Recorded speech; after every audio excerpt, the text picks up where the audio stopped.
Hello guys, welcome to our channel পাঁচের পাঠশালা। তো আজকের এই ভিডিওতে আমি ইংলিশের 1 নাম্বার প্র্যাকটিস টেস্ট নিয়ে চলে এসেছি, যেটি তোমাদের ডাব্লিউবিপি, কেপি, ডাব্লিউবিসিএস এবং এসএসসির এক্সামগুলোর জন্য খুবই গুরুত্বপূর্ণ।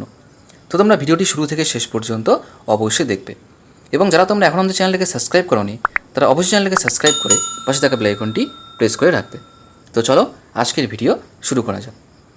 দেখো আজকের প্রথম প্রশ্ন কী রয়েছে, fill in the blanks with appropriate word or preposition। মানে এখানে আমাদের অ্যাপ্রোপ্রিয়েট ওয়ার্ড অথবা প্রিপোজিশন দিয়ে শূন্যস্থানটি পূরণ করতে হবে। দেখো বাক্যটি কী রয়েছে, বাক্যটি রয়েছে রোহিত ওয়াজ অ্যাবজর্বড, তারপরে ব্ল্যাঙ্ক রয়েছে হিজ ওয়ার্ক। তাহলে অপশানে কী কী রয়েছে, অ্যাট, ইন, ইনটু, উইথ। তো এখানে সঠিক উত্তর হয়ে যাবে option B, in. Rohit was absorbed in his work, তার মানে রোহিত তার কাজে নিমগ্ন ছিল। নেক্সট দেখো, select the correct synonyms of the given word. মানে এখানে যে ওয়ার্ডটি দেওয়া রয়েছে সেটির সঠিক সমার্থক শব্দটি আমাদের নির্বাচন করতে হবে। দেখো এখানে ওয়ার্ডটি রয়েছে হচ্ছে অ্যাপ্রেস, এবং অপশনে রয়েছে অ্যাকিউজ, প্রসপ্যারিটি, প্রেস, জাজ। তো প্রথমে আমরা অ্যাপ্রেস এবং অপশনে থাকা ওয়ার্ডগুলির বাংলা মানে দেখে নেব। দেখো অ্যাপ্রেস মানে মূল্যায়ন করা, অ্যাকিউজ মানে অভিযুক্ত করা, প্রসপ্যারিটি মানে সমৃদ্ধি, প্রেস মানে প্রশংসা করা, জাজ মানে নির্ধারণ করা। তাহলে এখানে সঠিক উত্তর হয়ে যাবে অপশন ডি, জাজ। জাজ মানে নির্ধারণ করা, অ্যাপ্রেজ মানে মূল্যায়ন করা। নেক্সট দেখো, change the voice of the sentence. এখানে আমাদের বাক্যটির ভয়েস চেঞ্জ করতে বলা হয়েছে। বাক্যটি কী রয়েছে দেখো, ডিড হি কল ইউ। তাহলে এই বাক্যটিকে কিন্তু আমাদের অ্যাক্টিভ থেকে প্যাসিভে করতে হবে। তাহলে প্রথমে আমাদের জানতে হবে যে বাক্যটি কোন টেন্সে রয়েছে। তাহলে দেখো এই বাক্যটি রয়েছে হচ্ছে পাস্ট ইনডেফিনিট। কী করে বুঝলাম, ডিডকে দেখে। এবং এই বাক্যটি কিন্তু প্রশ্নবোধক একটি বাক্য, এই জন্যই হিয়ের আগে এখানে ডিড বসেছে। ঠিক আছে, এইবার এই বাক্যটিকে আমাদের অ্যাক্টিভ থেকে প্যাসিভে করতে হবে। তাহলে পাস্ট ইনডেফিনিট টেন্সের যখন কোনো বাক্যকে আমরা অ্যাক্টিভ থেকে প্যাসিভে করি তখন প্যাসিভে কিন্তু ওয়াজ ওয়ারের ব্যবহার হয়। এখানে আমাদের সঠিক উত্তর হয়ে যাবে হচ্ছে অপশন সি। দেখো কী করে হলো, আমরা জানি অ্যাক্টিভ থেকে প্যাসিভে করতে গেলে প্রথমে আমাদের কী করতে হয়, অ্যাক্টিভে থাকা অবজেক্টটিকে আমাদের সাবজেক্টে পরিণত করতে হয়। তাহলে সাবজেক্টে নিয়ে আসলাম আমরা। এবার যেহেতু আমাদের বাক্যটি প্রশ্নবোধক, এই জন্য ইউ অথবা সাবজেক্টের পরে ওয়াজ ওয়ারকে না বসিয়ে আমরা সাবজেক্টের আগে ওয়াজ ওয়ারকে বসাই। এই জন্য দেখো ইউ এর পরে আমরা ওয়ার না বসিয়ে ইউ এর আগে আমরা ওয়ার বসিয়েছি, যেহেতু আমাদের বাক্যটি প্রশ্নবোধক। এরপরে হচ্ছে কি, ভার্বের পাস্ট পার্টিসিপল ফর্ম। দেখো এখানে ভার্বের পাস্ট পার্টিসিপল ফর্ম ব্যবহার করা হয়েছে। তারপরে বাই দিয়ে কি অ্যাক্টিভে থাকা সাবজেক্টটি প্যাসিভে কি অবজেক্টে পরিণত হয়।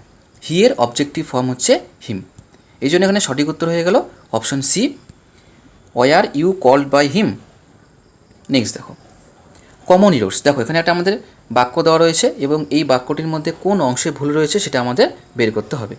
এখানে দেখো বাক্যটিকে কয়েকটা ভাগে ভাগ করা রয়েছে, 1, 2, 3 করে, এবং যদি বাক্যর মধ্যে কোনো রকম ভুল না থাকে তাহলে আমাদের 4 নাম্বার অপশন হয়ে যাবে, মানে হচ্ছে নো এরর। ঠিক আছে, তো বাক্যটিকে প্রথমে আমরা ভালো করে পড়ে নিই। দেখো, that house is build of Stones. এই বাক্যটির কোন জায়গায় ভুল আছে। দেখো এই বাক্যটির ভুল রয়েছে হচ্ছে এই স্টোনসের জায়গায়। কেন ভুল রয়েছে, দেখো স্টোন হচ্ছে আনকাউন্টেবল নাউন, এই জন্য স্টোনের সঙ্গে এস যুক্ত হবে না। সুতরাং আমাদের এই অংশটিতে ভুল রয়েছে, তার মানে হচ্ছে আমাদের সঠিক উত্তর হয়ে যাবে অপশন সি, 3 নম্বর অংশে ভুল রয়েছে। দেখো সঠিক বাক্যটি কী হবে, that house is build of stone, মানে বাড়িটি পাথরের তৈরি। নেক্সট দেখো, select the most appropriate meaning of the given idiom. মানে নিম্নে যে আমাদের ইডিয়মটি দেওয়া রয়েছে সেই ইডিয়মটির মোস্ট অ্যাপ্রোপ্রিয়েট মিনিংটি আমাদের সিলেক্ট করতে হবে। দেখো ইডিয়মটি কী রয়েছে, বেড অফ রোসেস, এবং অপশনে রয়েছে কি, an enjoyable state, an unforgettable moment, A difficult situation. অপশনটিতে রয়েছে হচ্ছে এ স্টেট অফ পারপ্লেক্সিটি। প্রথম আমাদের জানতে হবে যে বেড অফ রোসের বাংলা মানেটা কীরকম আসে। দেখো বেড অফ রোস মানে হচ্ছে কোনো কিছু উপভোগ্য অবস্থা। তাহলে বাংলা মানে অনুযায়ী আমাদের সঠিক উত্তর হয়ে যাবে option A, an enjoyable state, একটি উপভোগ্য অবস্থা। নেক্সট দেখো, select the correct antonym of the given word. মানে নিচে যে ওয়ার্ডটি দেওয়া রয়েছে সেটির সঠিক বিপরীতার্থক শব্দ আমাদের নির্বাচন করতে হবে। ওয়ার্ডটি রয়েছে হচ্ছে কি, লিবার্টি, এবং অপশনে রয়েছে ফ্রিডম, সেরেনিটি, অ্যাবান্ডন আর হচ্ছে স্লেভারি। প্রথমে আমরা লিবার্টি এবং অপশনে থাকা 4টি ওয়ার্ডের বাংলা মানে দেখে নেব। দেখো লিবার্টি মানে স্বাধীনতা, ফ্রিডম মানেও স্বাধীনতা, সেরেনিটি মানে নির্মলতা, অ্যাবান্ডন মানে হচ্ছে পরিত্যাগ করা, স্লেভারি মানে হচ্ছে দাসত্ব। তাহলে লিবার্টি মানে যদি স্বাধীনতা হয় তাহলে বিপরীত অর্থটা কী হয়ে যাবে, দাসত্ব। ইংলিশে যেটাকে বলে হচ্ছে স্লেভারি। নেক্সট দেখো, they were playing cricket, which tense is this? মানে এই যে আমাদের সেন্টেন্সটি দেওয়া রয়েছে এখানে, দে ওয়ার প্লেয়িং ক্রিকেট, এই বাক্যটি কোন টেন্সে রয়েছে? তো আমরা জানি কি সাবজেক্টের পরে ওয়াজ ওয়ার, ভার্বের সাথে আইএনজি, তারপরে কি অবজেক্ট, এরকম গঠন থাকলে হয়ে যায় হচ্ছে পাস্ট কন্টিনিউয়াস। সুতরাং আমাদের অপশন বি হয়ে যাবে এখানে সঠিক উত্তর। নেক্সট দেখো, select the most appropriate meaning of the given idiom. নিম্নে যে ইডিয়মটি দেওয়া রয়েছে সেটি সঠিক আমাদের মিনিংটা সিলেক্ট করতে হবে। দেখো ইডিয়মটি কী রয়েছে, ইডিয়মটি রয়েছে হচ্ছে টু হিট দ্য জ্যাকপট। অপশনে রয়েছে to get an unexpected victory, to gamble, to make money quickly, to be wealthy. তো দেখো টু হিট দ্য জ্যাকপট, এই যে ইডিয়মটি রয়েছে এটা বাংলা মানে এরকম হয় খুব তাড়াতাড়ি টাকা ইনকাম করা। তাহলে বাংলা মানে অনুযায়ী আমাদের সঠিক উত্তর হয়ে যাবে option C, to make money quickly. Next দেখো, which one of the following words is correctly spelled, মানে নিম্নের কোন বানানটি সঠিক এটা আমাদের নির্বাচন করতে হবে। তো এখানে দেখো প্রত্যেকটি তোমরা অপশন দেখে নাও যে কোনটা সঠিক হবে। তো এখানে ওয়ার্ডটি হচ্ছে ক্যামোফ্লাস, ঠিক আছে। তো দেখো এখানে সঠিক উত্তর হয়ে যাবে অপশন সি, ক্যামোফ্লাস, CAMOUFLAGE, ক্যামোফ্লাস, এর বাংলা মানে হচ্ছে ছদ্মবেশ। নেক্সট দেখো, change the narration of the sentence, মানে বাক্যটির এখানে ন্যারেশন চেঞ্জ করতে বলা হয়েছে। তো দেখো বাক্যটি কী রয়েছে, Riya said I will rich Delhi tomorrow morning. প্রথম আমাদের জানতে হবে যে কোন অংশটাকে কী বলা হয়। Riya said reporting verb, I will reach Delhi tomorrow morning reported speech. Next স্টেপে দেখতে হবে যে রিপোর্টিং ভার্ব আর রিপোর্টেড স্পিচ কোন টেন্সে রয়েছে। দেখো রিয়া সেড তার মানে কি পাস্ট টেন্স, আই উইল তার মানে কি ফিউচার টেন্স। আমরা জানি রিপোর্টিং ভার্ব যদি পাস্ট টেন্সে থাকে তাহলে রিপোর্টেড স্পিচও কিন্তু পাস্ট টেন্সে পরিণত হয়। এখানে সঠিক উত্তর হচ্ছে option B, Riya said that he would reach Delhi the next morning. দেখো কী করে হলো, আমাদের রিয়া সেড যা আছে এখানে তাই আমরা লিখলাম। যেহেতু এই বাক্যটি আমাদের কি অ্যাসার্টিভ সেন্টেন্স, সাধারণ বাক্য, সুতরাং কমা কোটেশন উঠে গিয়ে বসলো হচ্ছে কি দ্যাট। তারপরে এখানে যে প্রোনাউনটি রয়েছে আইটার পরিবর্তন হয়ে গেল হচ্ছে কি সি। কেন হলো, দেখো রিয়াই কিন্তু এখানে আই, তাই না? তাহলে রিয়া কি একটি মেন নাম, সুতরাং এখানে কি ইউজ করলাম আমরা, এখানে ব্যবহার করলাম হচ্ছে আমরা সি। তারপরে উইলের কি হলো, এখানে আমি আগেই বলেছি উইলের এখানে পাস্ট ফর্ম ব্যবহার হলো। তার মানে রিপোর্টিং যে ভার্ব যেহেতু পাস্ট টেন্সে আসে, সুতরাং রিপোর্টেড স্পিচের এটাও কিন্তু আমাদের পাস্ট টেন্সে পরিণত হয়ে যাবে। তারপরে কি, তারপরে রিচ ডেইলি এখানে যা আছে তাই।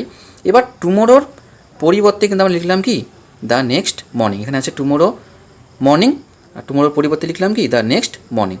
সুতরাং আমাদের সেখানে সঠিক উত্তর হয়ে যাবে অপশন বি। নেক্সট দেখো, select the correct synonym of the given word, মানে নিম্নে যে ওয়ার্ডটি দেওয়া রয়েছে সেই ওয়ার্ডটির সঠিক সমার্থক শব্দ আমাদের নির্বাচন করতে হবে।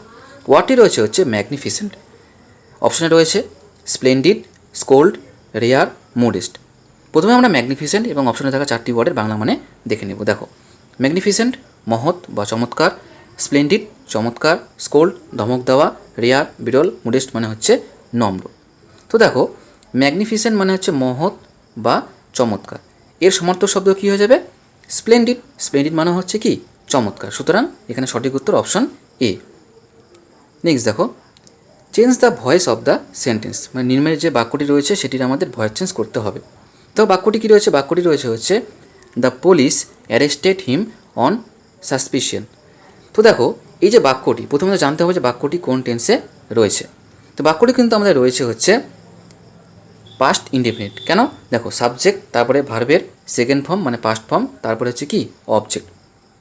তো এখানে কিন্তু বাক্যটি রয়েছে পাস্ট ইনডেফিনিট টেন্স, এবং পাস্ট ইনডেফিনিট টেন্সের কোনো বাক্যকে যখন আমরা অ্যাক্টিভ থেকে প্যাসিভে করি তখন কিন্তু প্যাসিভে ওয়াজ ওয়ারের ব্যবহার আসে।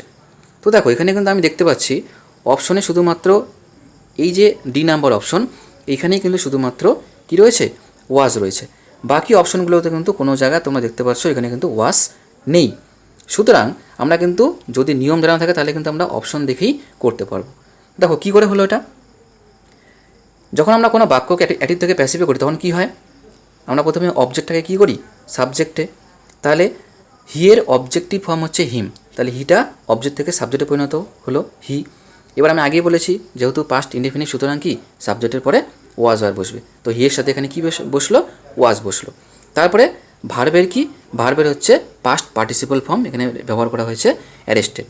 এইবার তারপরে দেখো এখানে কিন্তু একটি তোমাদের অবজেক্টের পরে একটু অংশ এখানে আছে।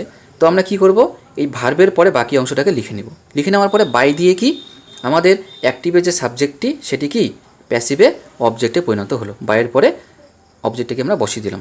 ঠিক আছে, he was arrested on suspicion by the police. তো এখানে সঠিক উত্তর হয়ে যাবে অপশান ডি। নেক্সট দেখো, choose the correct one word substitution, মানে এখানে আমাদের সঠিক ওয়ান ওয়ার্ড সাবস্টিটিউশনটাকে নির্বাচন করতে হবে।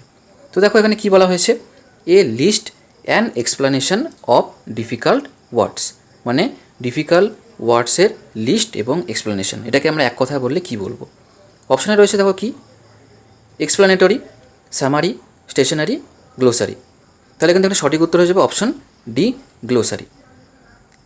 নেক্সট দেখো, নেক্সট রয়েছে হচ্ছে ইমপ্রুভমেন্ট অফ সেন্টেন্স। এখানে বাক্যটির আমাদের ইমপ্রুভমেন্ট করতে হবে। বাক্যটি কী রয়েছে দেখো, Rahul has not eaten everything from yesterday. এই যে এখানে তোমরা লাল অংশটা দেখতে পাচ্ছ, এভরিথিং ফ্রম, যদি তোমাদের ইমপ্রুভমেন্ট করতে হয় তাহলে তোমরা ইমপ্রুভমেন্ট করবে। অনেক সময় কিন্তু ইমপ্রুভমেন্টের প্রয়োজন হয় না, সেই ক্ষেত্রে নো ইমপ্রুভমেন্ট তোমাদের অপশন কিন্তু ঠিক করতে হবে। তো এখানে কিন্তু আমাদের ইমপ্রুভমেন্টের প্রয়োজন আছে। কেন দেখো, এভরিথিং ফ্রমের পরিবর্তে এখানে এভরিথিংটা হবে না, এভরিথিংটা হবে এনিথিং, আর ফ্রমের পরিবর্তে হবে সিন্স। সুতরাং এখানে সঠিক উত্তর হয়ে যাবে অপশন সি, এনিথিং সিন্স, যে রাহুল গতকাল থেকে কিছুই খায়নি। নেক্সট দেখো, এবং আজকে শেষ প্রশ্ন, filling the blanks with appropriate word or preposition, মানে এখানে আমাদের সঠিক অ্যাপ্রোপ্রিয়েট ওয়ার্ড অথবা প্রিপোজিশন দিয়ে শূন্যস্থানটি পূরণ করতে হবে। দেখো বাক্যটি কী রয়েছে, উই, তারপরে ব্ল্যাঙ্ক রয়েছে, not hurry, we have got plenty of time. অপশানে রয়েছে উড, মাস্ট, শুড, নিড। তাহলে এখানে সঠিক উত্তর হয়ে যাবে অপশান ডি, নিড।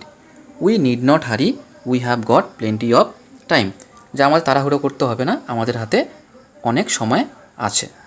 তাহলে আজকের ভিডিও এখানেই সমাপ্ত হলো। তো ভিডিওটি ভালো লাগলে অবশ্যই লাইক করবে, কমেন্ট করবে, বন্ধুদের সাথে শেয়ার করবে। So thank you for watching and see you in the next video.